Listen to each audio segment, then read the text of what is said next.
El ejercicio que vamos a hacer ahora es muy parecido a uno que ya hicimos, en el que nos dan un bloque sobre una superficie horizontal sobre el que actúa una fuerza F, que tiene un valor de 100 newtons, pero en este caso la fuerza no es horizontal como era anteriormente, sino que forma un ángulo de 30 grados con esa dirección horizontal. Y las preguntas son muy parecidas. Nos piden que representemos todas las fuerzas, que hallemos el valor de todas las fuerzas, que calculemos la aceleración que adquirirá ese bloque, y una tercera pregunta que nos dice qué fuerza extra habría que añadir para que ese bloque no se mueva, para que se mantenga en reposo. Entonces, vamos paso a paso. Lo primero de todo, vamos a representar todas las fuerzas que actúan sobre el bloque. Igual que antes, como el bloque tiene una cierta masa, sobre ese bloque actuará su propio peso, que es vertical y hacia abajo.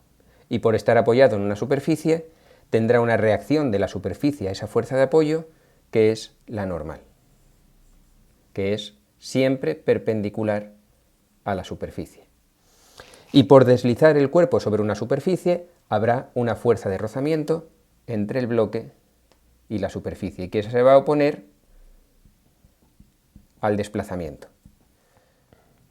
Ahora tenemos que hallar el valor de esas fuerzas, pero recordad que antes de poder calcular los valores tenemos que asegurarnos de una cosa, y es que todas las fuerzas que haya en mi sistema estén expresadas o bien en la dirección del movimiento o en la dirección perpendicular. Por ejemplo, el peso va en la dirección perpendicular al movimiento. Perfecto.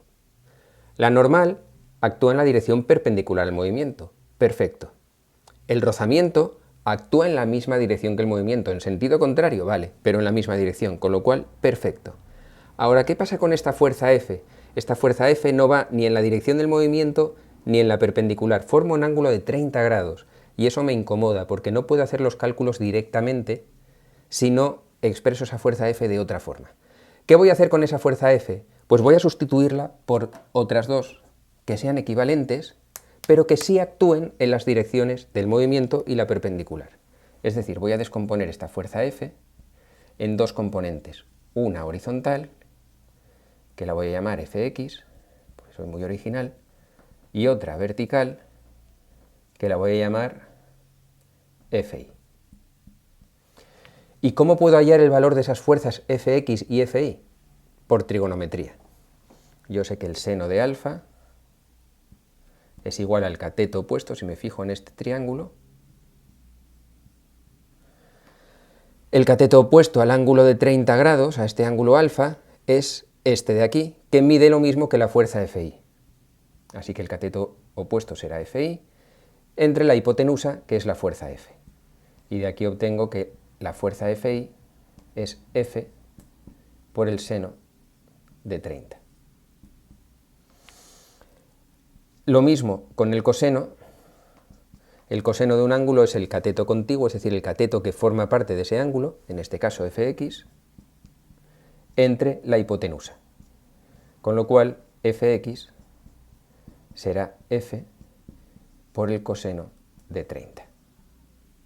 Muy importante, no os aprendáis esto de memoria, el valor, la expresión de Fx y de Fi, porque dependiendo del ángulo que nos den, de dónde dibujen ese ángulo, puede ser que Fi nos quede por el coseno y que Fx nos quede multiplicado por el seno, no como aquí, dependerá del ejercicio. Lo importante es que sepáis hacer este razonamiento.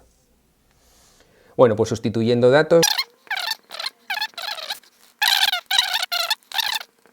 Bien, una vez que he hecho esto, yo voy a estudiar un ejercicio que es equivalente al que tenía planteado inicialmente, pero ahora voy a quitar esta fuerza F y la voy a sustituir por Fx y Fi, que son dos fuerzas que actuando conjuntamente equivalen a esa fuerza F. Y ahora ya puedo seguir con el ejercicio porque todas las fuerzas están expresadas en las direcciones que yo quería. Bien, pues si estudio el eje Y,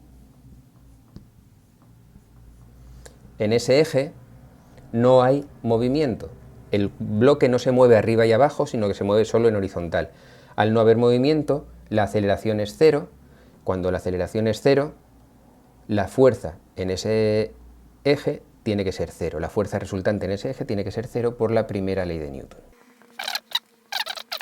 Vamos a ver qué fuerzas tenemos en ese eje. Tenemos por un lado la normal, que va hacia arriba. Tenemos también la fuerza Fi, que también va hacia arriba, con lo cual se la sumo a la normal.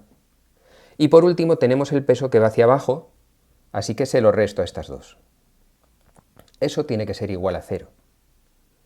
Con lo cual, de aquí obtengo que la normal será igual al peso menos la fuerza Fi. El peso, por otro lado, es masa por gravedad, es decir, 10 por 9,81, 98,1 newtons. Así que, sustituyendo aquí arriba, 98,1 menos 50, 38,1 newtons es el valor de esa fuerza normal. Así que ya conozco el valor de Fx, de Fi, de la normal, del peso, solo nos queda calcular la fuerza de rozamiento. La fuerza de rozamiento es mu por la normal. Importante que en este ejercicio nos va a aparecer, el coeficiente de rozamiento entre dos superficies puede tomar valores diferentes, si el bloque está en reposo o si está deslizando. Cuando el bloque está en reposo se utiliza un coeficiente de rozamiento que se llama coeficiente estático, y cuando el bloque está deslizando se utiliza un coeficiente que es el coeficiente dinámico. Este que nos dan aquí es el coeficiente dinámico, y lo vamos a aplicar en este apartado porque el bloque se está moviendo, tiene una aceleración, con lo cual vamos a aplicar el coeficiente dinámico. Así que será 0,1 por la normal, que valía 38,1. Y queda un valor para la fuerza de rozamiento de 3,81 newtons. Así que ya hemos averiguado el valor de todas las fuerzas que intervienen en este sistema. Para calcular la aceleración del bloque, lo que vamos a hacer es aplicar la segunda ley de Newton al eje en el que se va a mover dicho bloque, porque es la segunda ley de Newton la que relaciona las fuerzas con las aceleraciones. Que dice que la fuerza resultante en ese eje X tiene que ser igual a la masa del bloque por la aceleración que va a adquirir. ¿Cómo hallo la fuerza resultante en ese eje? Pues vamos a ver fuerzas que van a favor del movimiento, que es justo la componente horizontal de esa fuerza F, menos fuerzas que se oponen, que en este caso solo es el rozamiento. Y eso será igual a la masa del bloque por la aceleración en dicho eje. Conocemos absolutamente todos los valores, simplemente tenemos que despejar, sustituir y operar. 8,28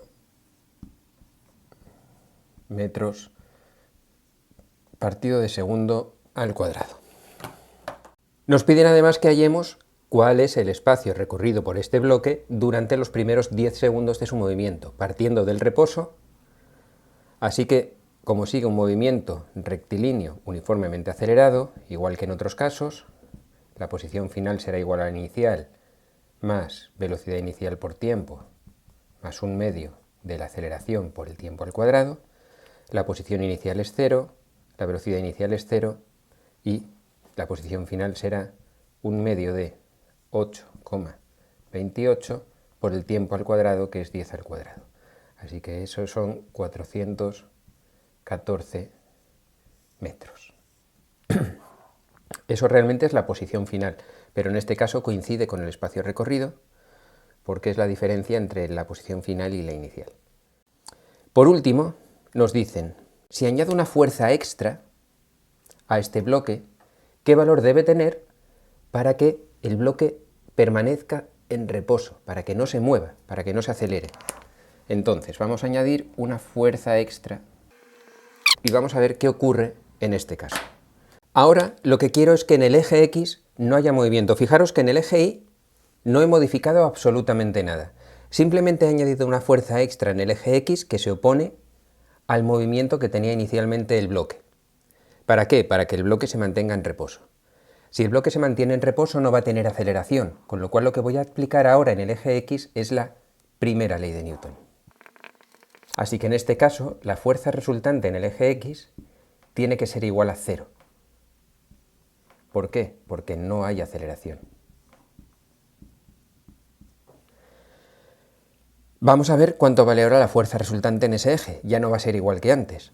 Ahora tendremos la componente Fx que empuja el bloque hacia la derecha y tendremos en contra la fuerza de rozamiento, igual que antes, y también en contra la fuerza extra.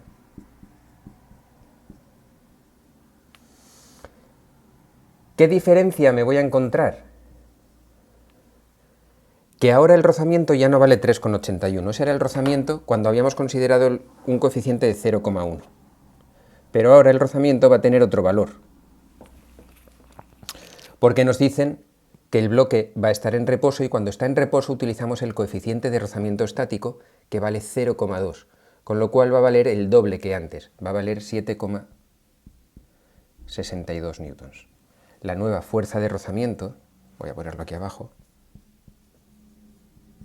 será mu por la normal, que es 0,2 por 38,1 newtons, y eso es 7,62 newtons. Es el nuevo valor que tiene la fuerza de rozamiento. Siempre el rozamiento es mayor cuando estás empujando un bloque, pero antes de que éste se mueva.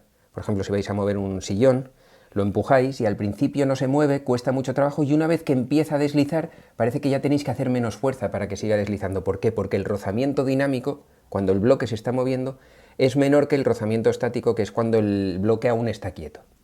Bueno, pues en este caso la fuerza X no cambia, sigue siendo 86,6. La fuerza de rozamiento hemos visto que sí cambiaba, ahora vale 7,62. La fuerza extra es la que quiero calcular.